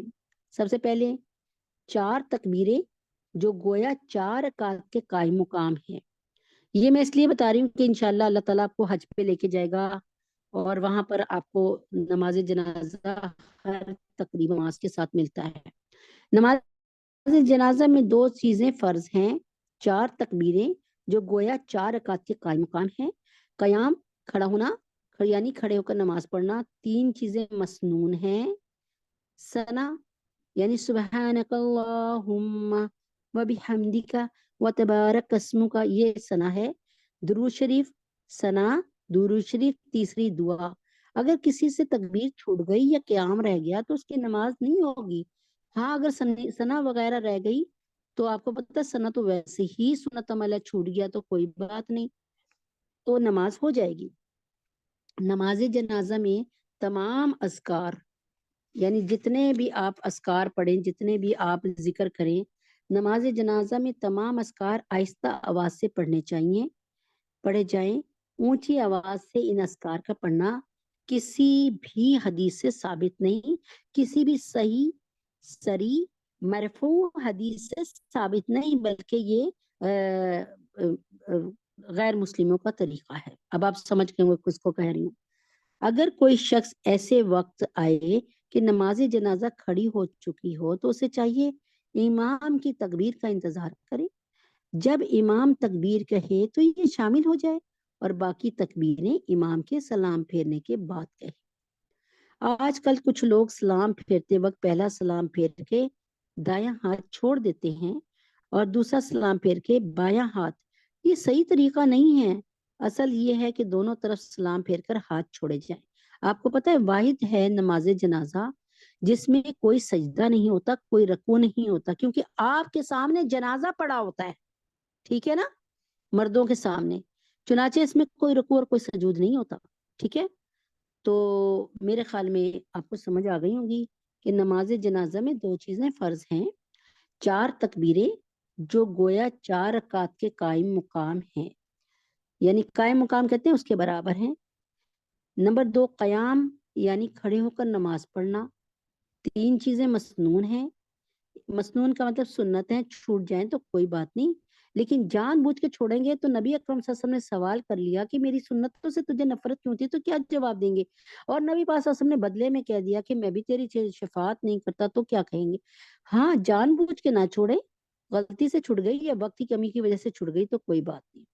ثنا درود شریف پڑھنا، ایک ثنا یعنی سبحانک اللہم اور دوسرا درود شریف، تیسرا دعا اگر کسی تکبیر سے یعنی کسی سے تکبیر چھوٹ گئی یا قیام رہ گیا تو اس کی نماز نہیں ہوگی۔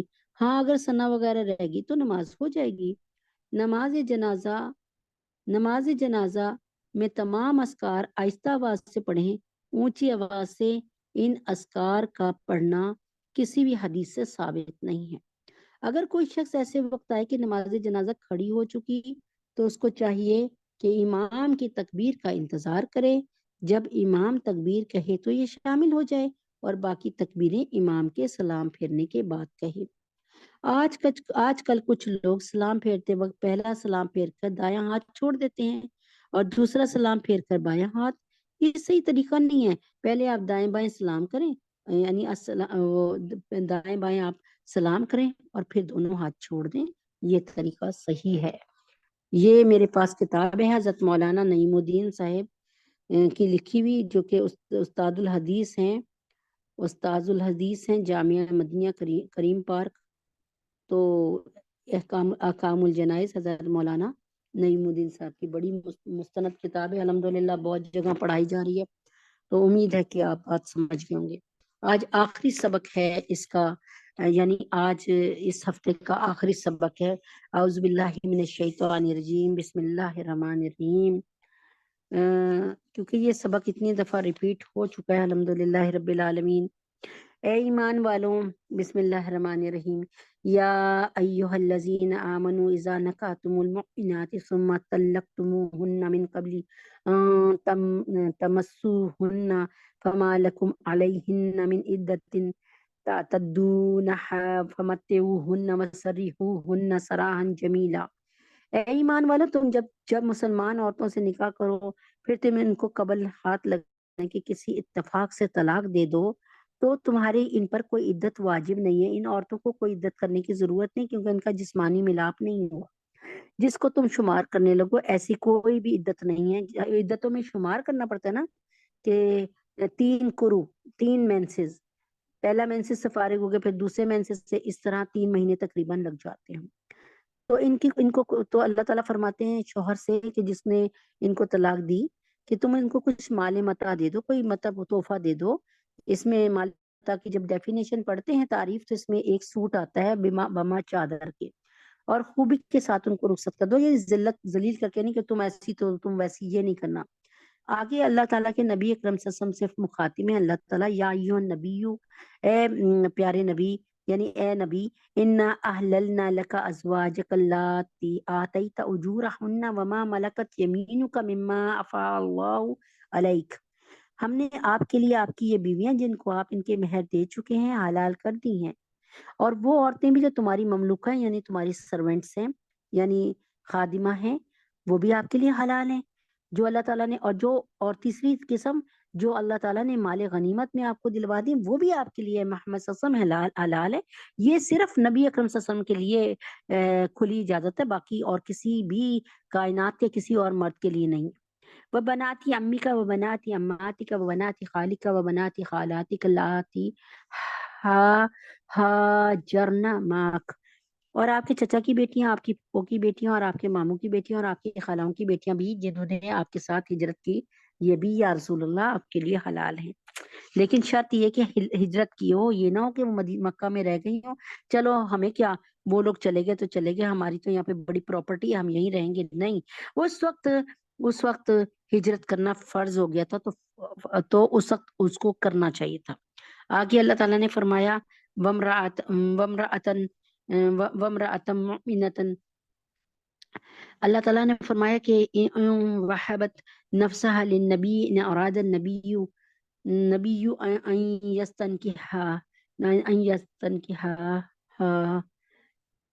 يَسْتَنْكِحَهَا، اور اس مسلمان عورت کو جو بلا عوض یعنی بغیر کسی مہر کے اپنے کو پیغمبر کو دے دے، یعنی اپنے آپ کو ہبہ کر دیا، نبی اکرم صلی اللہ علیہ وسلم کے حوالے کر دے، تو بشرطے کہ پیغمبر اس کو نکاح میں لانا چاہتے ہوں، یعنی وہ کہتی ہے مجھے کوئی مہر نہ دیں، کوئی بری نہ دیں، کوئی کچھ نہ دیں، لیکن مجھے نا آپ اپنے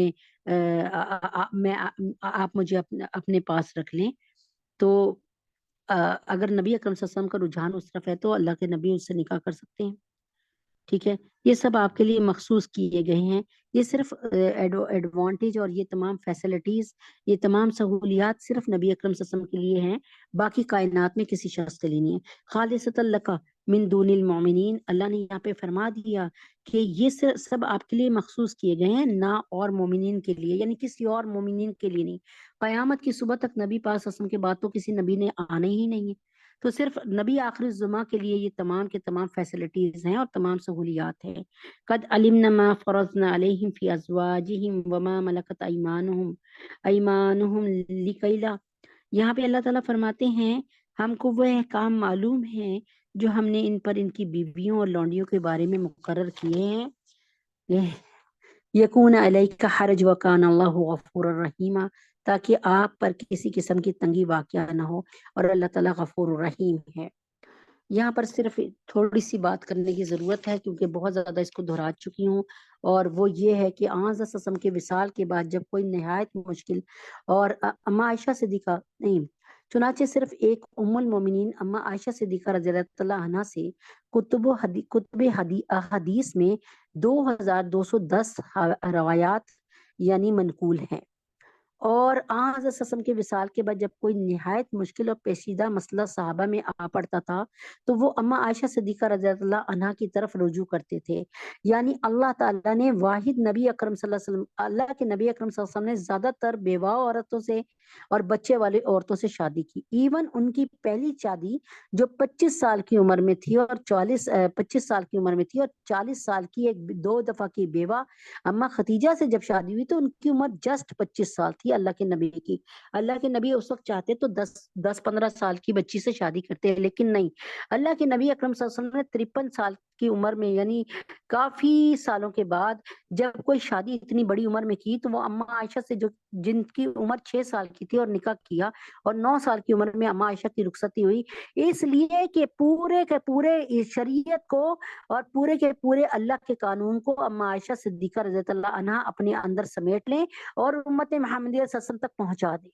اس وقت ایک ایسے کھلے مائنڈ کی، کچے مائنڈ کی، جس میں کہتے ہیں نا بچے کو حفظ کراؤ بڑی جلدی یاد کرتا ہے، اس کی تو دماغ ایک بلینک سلیٹ کی طرح ہوتا ہے، اسی لیے اما عائشہ کا انتخاب ہوا کہ اما عائشہ کے ذریعے عورتوں کے تمام مسائل کا حل اور شریعت کو زندہ کرنا تھا۔ تو حضرت عائشہ صدیقہ رضی اللہ عنہ کی جانب رجوع کرتے تھے، اگر کسی کو کوئی سمجھ نہیں آتا تھا نا صحابہ کو، بڑے بڑے جید صحابہ کو، تو وہ آ کے اس مسئلے کا حل اما عائشہ سے پوچھتے تھے، اور ان کے پاس ان کے متعلق ضرور علم پایا جاتا۔ 200 سے زیادہ حضرات صحابہ رضوان اللہ تعالیٰ اجمعین اما عائشہ صدیقہ رضی اللہ عنہ کے شاگرد ہیں، جنہوں نے حدیث اور فقہ فتاوی آپ سے سیکھی ہیں۔ حضرت ام سلمہ رضی اللہ عنہ سے 36 احادیث کی روایت ہے۔ تو ان مخصوص احکام کی یہی مصلیت تھی، یعنی اما ام سلمہ نے صرف 36 احادیث، لیکن نبی پاک صلی اللہ علیہ وسلم کی پیاری یہ والی بیوی جو تھی وہ بھی اما ام سلمہ بھی اللہ کے نبی کی بیوی تھی، اما عائشہ بھی اللہ کے نبی کی بیوی تھی، لیکن اما عائشہ سے 2210 حدیثیں مروی ہیں نبی اکرم صلی اللہ علیہ وسلم کے نکاح کے معاملے میں کوئی۔ اچھا، اب نبی اکرم صلی اللہ علیہ وسلم کو ان مخصوص احکام کی یہی مصلیت تھی جب ان تک یہ احکام پہنچائے گئے کہ نبی پاک صلی اللہ علیہ وسلم کے نکاح کے معاملے میں کوئی تنگی نہ باقی رکھی جائے، جس سے چاہے نبی پاک صلی اللہ علیہ وسلم جس مسلمان عورت سے چاہے نبی پاک صلی اللہ علیہ وسلم شادی کر لے، تاکہ جو کار عظیم دین کی اشاعت کا آپ کے سپرد کیا گیا ہے ان کی ضروریات کے لحاظ سے آپ ان کے مخصوص احکام کے ماتحت جتنے نکاح کرنا چاہیں کر لیں، کیونکہ نبی پاک صلی اللہ علیہ وسلم کی جتنی سسرالیں ہوں گی وہاں تک اسلام پہنچانا ضروری تھا۔ اگر نبی پاک صلی اللہ علیہ وسلم نے ایک مکہ سے لائے، مثال کے طور پہ حضرت خدیجہ کو، میں مطلب ایسی سمجھانے کو بتا رہی ہوں، تو ایک اگر حضرت محمد صلی اللہ علیہ وسلم فلاں غزوے میں جیتے، وہاں سے مال غنیمت میں آ گئی، کوئی کہیں سے کوئی کہیں سے، تو نبی پاک صلی اللہ علیہ وسلم اتنی جگہوں کے جو ہے داماد بن گئے، یعنی وہاں کی بیٹی لے کے آئے، اب نبی پاک صلی اللہ علیہ وسلم کھل کر وہاں پر اسلام کی تعلیمات کو عام کر سکتے تھے۔ چنانچہ آن صلی اللہ علیہ وسلم نے 11 نکاح فرمائے، جن میں سے 2 ازواج مطہرات یعنی اما خدیجہ رضی اللہ عنہ اور حضرت زینب رضی اللہ تعالی عنہ زینب بنت خزیمہ کی وفات آپ کے سامنے ہوئی، اور باقی 9 ازواج مطہرات آن صلی اللہ علیہ وسلم کی وفات کے بعد موجود تھیں، یعنی اما عائشہ صدیقہ رضی اللہ عنہ، اما حفصہ رضی اللہ تعالی عنہ، اما سعودہ رضی اللہ تعالی عنہ، اما ام سلمہ رضی اللہ تعالی عنہ، اور حضرت زینب بنت جحش رضی اللہ تعالی عنہ، حضرت ام حبیبہ رضی اللہ تعالیٰ عنہ، اور حضرت جویریہ رضی اللہ تعالیٰ عنہ، حضرت صفیہ رضی اللہ تعالیٰ عنہ، اور حضرت میمونہ رضی اللہ تعالیٰ عنہن، یہ سب کے سب جو تھیں آپ جناب صلی اللہ علیہ وسلم کی وفات کے بعد موجود تھیں۔ یہاں عام معلومات کے لیے اتنا اور عرض کر دیتی ہوں کہ آن صلی اللہ علیہ وسلم کے زمانہ شباب کا بڑا حصہ تو محض جو ہے آپ کی نا اللہ کی عبادت میں گزر گیا۔ آپ کیا کرتے تھے؟ شروع کا حصہ آپ کا جو جوانی کا عمر تھی وہ تو غار ہرا وغیرہ میں گزری۔ جب عمر شریف 25 سال میں پہنچی تو حضرت خدیجہ رضی اللہ عنہ کی طرف سے نکاح کی درخواست ہوئی، جو بیوہ اور صاحب اولاد ہونے کے ساتھ اس وقت 40 سال کی عمر میں بڑھاپے کا زمانہ گزار رہی تھی، اور آپ سے پہلے 2 شوہروں کی نکاح میں رہ چکی تھی۔ آن صلی اللہ علیہ وسلم کی اکثر عمر اسی ایک نکاح پر گزری، اور وہ بھی اسی طرح کہ آپ ہرا کے لک و دک غار میں ایک مہینہ تک عبادت الہی میں مصروف رہتے، اور یہ اللہ کی نیک بندی اما خدیجہ رضی اللہ عنہ آپ کے لیے کھانا تیار کر کے، توشہ تیار کر کے لاتی، اور عبادت الہی اور سکون طلبی میں آپ کی بہت بڑی مددگار ثابت ہوئی۔ عمر کا بڑا حصہ یعنی 25 سال اس نکاح میں گزارا، اور اما خدیجہ رضی اللہ تعالیٰ عنہ کی وفات کے بعد جب آن صلی اللہ علیہ وسلم کی عمر شریف 50 سال سے آگے بڑھ گئی تو یہ سارے نکاح ظہور میں آئے۔ پھر 50 سال کے ہونے کے بعد نبی پاک صلی اللہ علیہ وسلم نے باقی 10 شادیاں کی ہیں، اور خاص شرعی ضرورتوں کے تحت کی ہیں۔ نبی پاک صلی اللہ علیہ وسلم کسی بھی عورت کی طرف رجحان نہیں رکھتے تھے، وہ اتنے صاف اور پاکیزہ تھے، لیکن یہ اتنی شادیاں کرنا اس لیے تاکہ جگہ جگہ دین پہنچ جائے۔ تو یہ شرعی ضرورتوں کے ماتحت 10 خواتین نے آپ کے نکاح میں داخل ہوئیں، جو سب کے سب اما عائشہ صدیقہ رضی اللہ عنہا کے سوا بیوہ ہیں، اور یعنی اما عائشہ کے سوا ساری بیوہ عورتیں تھیں جو آپ کے نکاح میں آئیں، اور بعض صاحب اولاد بھی تھیں۔ اما ام سلمہ جب حضرت محمد صلی اللہ علیہ وسلم کے نکاح میں آئیں تو پتہ نہیں 5 یا 6 بچے لے کے آئیں۔ حقیقت یہ ہے کہ حق تعالیٰ نے آپ کی پاک زندگی کے ہر ایک دور میں پاک باز متقیوں کے لیے کچھ نمونے رکھ دیے ہیں۔ اگر ہم نبی پاک صلی اللہ علیہ وسلم کی زندگی کو نمونہ بنا کے چلیں گے، خدا کی قسم دنیا بھی ہماری سرخرو اور آخرت بھی۔ اللہ تعالیٰ نے جو احکام ازدواجی زندگی کی ہم کو عطا فرمائے، ہم کو ان کے مطابق زندگی گزارنے کی توفیق اللہ تعالیٰ عطا فرمائے، اور ہر کام ہمارا قانون الہی کے ماتحت ہو۔ اللہ تعالیٰ ہم کو ظاہراً اور باطناً زندگی کے ہر شعبے میں شریعت اسلامیہ کی پابندی نصیب فرما دیں، اور تعمیل احکام میں ہم سے جو کوتاہیاں، جو کمیاں رہ گئی ہیں، اس کو اپنی رحمت سے معاف کر دیں۔ آمین۔ وآخر دعوانا ان الحمد للہ رب العالمین۔ امید ہے کہ اب آپ یہ سارا کے سارا لیکچر سبق سمجھ چکے ہوں گے۔ اللہ ہم سب کی عزت میں، جان میں، مال میں برکت عطا فرمائے۔ اللہ تبارک تعالیٰ آپ سب کو جو ہے قبول و منظور فرمائے۔ رشتہ جو نہ قائم ہو محمد سے وفا کا، رشتہ جو نہ قائم ہو محمد سے وفا کا، پھر جینا بھی برباد ہے مرنا بھی حقارت۔ رشتہ جو نہ قائم ہو محمد سے وفا کا، پھر جینا بھی برباد ہے مرنا بھی حقارت۔ میری پیاری بہنوں، نبی اکرم صلی اللہ علیہ وآلہ وسلم کی ذات مبارکہ ہمارے لیے وہ مشعل راہ ہے، اور ہمارے لیے وہ اندھیرے کا چراغ ہے جس چراغ سے ساری ظلمتوں کا، تمام اندھیروں کا خاتمہ ہو جاتا ہے۔ ہمارے لیے اللہ تعالیٰ نے قرآن میں ہمیں آنکھیں دی، ہمیں خوبصورت بچے دیے، ہمیں ہمیں ہمیں ہمیں بہترین شوہر عطا فرمائے، ہمیں ماشاءاللہ گاڑیاں دی، ہمیں بنگلے دیے، ہمارے گھر کاروبار دیے، ہمیں بصارت دی، بصیرت دی، لیکن اللہ تعالیٰ نے کہیں اس بات کو نہیں جتایا۔ لیکن جب اللہ تعالیٰ نے ہمیں اسلام کی نعمت دی تو قرآن میں جتایا کہ تم شکر کرو، تم شکر کرو، ہم نے تمہیں اسلام کی نعمت دی، ورنہ تم بھی آج کسی ہندو کی طرح نعوذ باللہ نعوذ باللہ ثم نعوذ باللہ کسی گائے کا پیشاب پی رہے ہوتے ہیں، اور آج کسی ہندوؤں کی طرح کسی مورتی پوجا میں لگے ہوتے، آج کسی نعوذ باللہ کسی مجوسی کی طرح سورج کو سجدہ کر رہے ہوتے، آج کسی کٹر ہندو کی طرح کسی سانپ کے پجاری ہوتے ہیں۔ اللہ تبارک تعالیٰ ہمیں بتا رہے ہیں کہ اللہ تعالیٰ نے ہم پر کتنا بڑا احسان کیا کہ ہمیں مسلمان بنایا۔ تو آج ہم کس غفلت میں پڑ گئے؟ ہمیں سب سے بہترین دین ملا، ہمیں سب سے بہترین شریعت ملی، لیکن آج ہمارا رول ماڈل جو ہے عیسائی ہو گئے، یہودی ہو گئے، ہندو ہو گئے۔ ارے کس غفلت میں پڑے ہیں؟ کیا آپ یہ سمجھتے ہیں کہ ہم اپنے طور طریقے ہندوانہ بنائیں یا یہودیوں والے بنائیں، نصارہ والے بنائیں، تو پھر روز قیامت نبی محمد صلی اللہ علیہ وسلم کے سامنے جا کر کہیں کہ آپ ہماری شفاعت کر دیں؟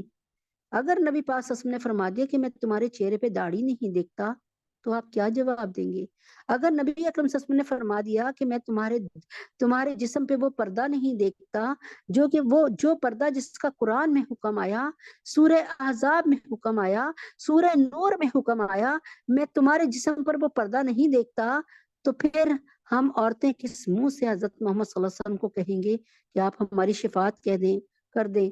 اگر میرے اللہ نے پوچھ لیا، گالیاں مجھے بہت بری لگتی تھی، غیبت مجھے بہت بری لگتی تھی، اور تم اپنے دن کی ابتدا گالیوں اور غیبت سے کرتے تھے، آج مجھ سے کس طرح سے رحم مانگنے آئے ہو؟ تو یاد رکھیں، اگر نبی نے سوال کر لیا کہ میں تم سے کبھی غیبت کرتا تھا، تم نے کیوں غیبت کی؟ تم نے کسی کا برا کیوں چاہیا؟ تم نے کسی کے حق حقوق کیوں دبائے؟ تو یاد رکھیں، اگر نبی پاک صلی اللہ علیہ وسلم نے شفاعت کرنے کے بدلے یہ سوال ہم سے کر لیا تو میں اور آپ کس کیٹیگری میں کھڑے ہوں گے؟ اللہ کے واسطے سوچ اور فکر کا موقع ہے، سوچئے۔ اللہم صلی علی محمد وعلی آل محمد کما صلیت علی ابراہیم وعلی آل ابراہیم انک حمید مجید۔ اللہم بارک علی محمد وعلی آل محمد کما بارکت علی ابراہیم وعلی آل ابراہیم انک حمید مجید۔ ربنا آتنا فی الدنیا حسنۃ وفی الآخرۃ حسنۃ وقنا عذاب النار۔ ربنا ظلمنا انفسنا وان لم تغفر لنا وترحمنا لنکونن من الخاسرین۔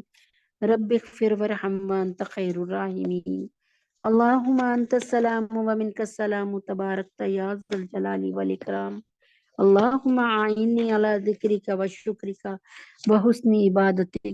اے میرے پیارے اللہ، اے میرے کریم اللہ، ہم سب کے گناہوں کو معاف فرما دیجئے، ہم سب کی خطاؤں کو درگزر فرما دیجئے۔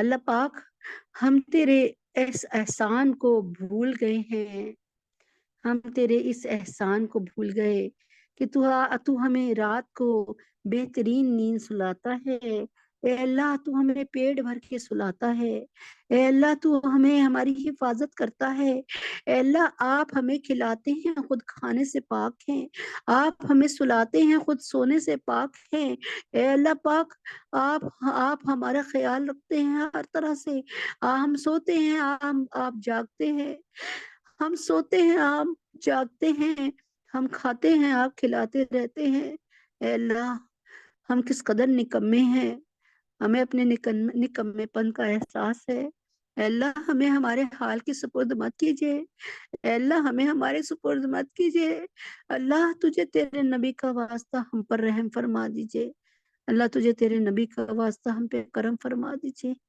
یا اللہ یا اللہ ہم پہ رحم فرما دیجیے، یا اللہ کچھ بہنیں بہت پریشان ہیں، ان کی پریشانی کو دور فرما دیجیے، یا اللہ کریم ربنا آتینا فی الدنیا حسنۃ وفی الآخرۃ حسنۃ وقینا عذاب النار، یا رب کریم ربنا ظلمنا انفسنا وان لم تغفر لنا وترحمنا لنکونن من الخاسرین، اے رب کریم لوگ بہت پریشان ہیں، لوگوں کی پریشانیاں دور فرماتے ہیں، اے اللہ ہم نے آپ کو چھوڑا، اللہ پاک ہم ذلیل و خوار ہو گئے، اللہ ہم نے آپ کو چھوڑا ہم ذلیل و خوار ہو گئے، ہم اللہ تبارک تعالیٰ ادھر ادھر دیکھتے رہتے ہیں کہ کب کہ یہ ہمارا کام کیسے بنے گا، ہم آپ کو چھوڑ کے ہر ایک کی طرف دیکھتے ہیں مدد کے لیے، ہم ہر ایک کی طرف آس لگا کے دیکھتے ہیں مدد کے لیے، لیکن ہم آپ کی بے قدری کرتے ہیں، ناقدری کرتے ہیں، میرے اللہ ہمارا حقیقی رشتہ آپ سے جوڑ دیجئے، یا اللہ ہمارے ایمان کو مضبوط کر دیجئے، ہم پر کوئی مصیبت آئے تو ہمیں صبر کی توفیق عطا فرمائیے، ہمارے ایمان کی حفاظت فرمائیے، ہمارے قرآن کی حفاظت فرمائیے، اے اللہ ہمارے بچوں پر رحم فرمائیے، انہیں عالم قرآن، حافظ قرآن، عالم قرآن، عامل قرآن، حافظ قرآن، حامل قرآن، ناشر قرآن، صاحب قرآن بنائیے، ہمارے بچوں کو اپنے سینے سے لگا کر ہدایت عطا فرمائیے، یا اللہ ہمارے بچوں کو ایسا بنائیے کہ وہ شیطان کے منہ پہ تھپڑ مارنے والے بنے، اللہ ہمیں دجال کے دجل سے محفوظ رکھیے گا، اے اللہ یا اللہ تبارک تعالیٰ ہماری نسلوں میں وہ بچے پیدا کرنا جو دجال کو کافر اور کاذب کہیں، جو حضرت عیسیٰ علیہ السلام کے حواری بن کر رہے، اے اللہ جو کہ چھوٹی اور قلیل جماعت جو کہ حضرت عیسیٰ علیہ السلام کے ساتھ ہو ان کے ساتھ رہے، اے اللہ ہمارے بچوں کو غزوہ ہند میں تو چلنے کی توفیق عطا فرمانا، غزوہ ہند میں محنت کرنے کی توفیق عطا فرمانا، ہمارے بچوں کو اللہ شراب سے، نشے سے، زنا سے بچا لے، ہمارے بچوں کو راشی اور مرتشی ہونے سے بچا لے، ہمارے بچوں کو خائن ہونے سے بچا لے، کاذب اور حاسد ہونے سے بچا لے، میرے اللہ جو بے اولاد ہیں ان کو نیک نرینہ اولاد عطا فرمائیے، عائشہ کو، سونیا کو، رقیہ باجی، ڈاکٹر انم، علیہ محسن اور ماریا انس اور سنبل کو نیک نرینہ اولاد عطا فرمائیے، یا اللہ جن لوگوں نے جن بچوں نے امتحان دیے ہوئے ہیں، دینے والے ہیں، ڈاکٹر ہمنا، ڈاکٹر عمیر اور فاطمہ کو، یا اللہ عائشہ کو، یا اللہ پاک عبداللہ کو، یا اللہ جتنے لوگوں نے مجھ سے کہا ان کے بچوں کے لیے اللہ ان سب کو کامیاب کرتے، آمین، یا اللہ احمد کو، نعمان کو، نواز صاحب اور محمد عمر کو بہترین روزی عطا فرما دیجئے، بہترین روزگار عطا فرما دیجئے، یا اللہ اہلیہ اعظم شہناز اور اہلیہ جو ہے عاشق ان کو اپنا گھر عطا فرما دیجئے، یا اللہ ہماری 3 بہنیں بہت پریشان ہیں ان کی پریشانی کو دور فرمائیے، یا اللہ سحر کو، عائشہ اور فریال کی پریشانی ہمیشہ کے لیے دور فرمائیے، ان کے لیے دنیا بھی جنت بنا دیجئے، آخرت میں وسیع جنت عطا فرمائیے، یا اللہ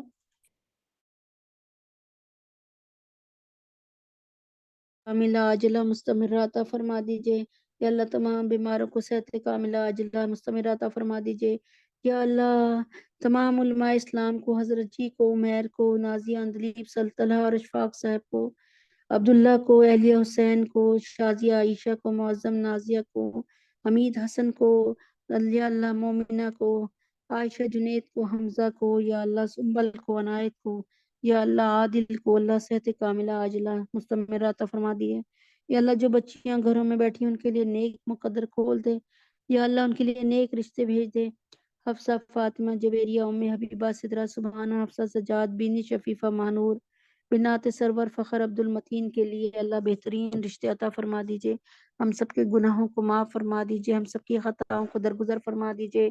یا اللہ پاک پاکستان میں کوئی نیک حکمران بھیج دیجئے، پاکستان کی نیا ڈاما ڈول ہو رہی ہے، پاکستان کو سنبھال لیجئے، جیسے اپنے قرآن کی حفاظت آپ کرتے ہیں ویسے پاکستان کی بھی حفاظت فرما دیجئے، ہم سب کے گناہوں کو معاف فرما دیجئے، ہم سب کی خطاؤں کو درگزر فرما دیجئے، پاکستان کو اسلام کا قلعہ بنا دیجئے، پاکستان کے کو قرضوں سے نجات دے دیجئے، یا اللہ پاکستان میں بجلی کو اور اللہ تبارک تعالیٰ پیٹرول کو سستا کر دیجئے۔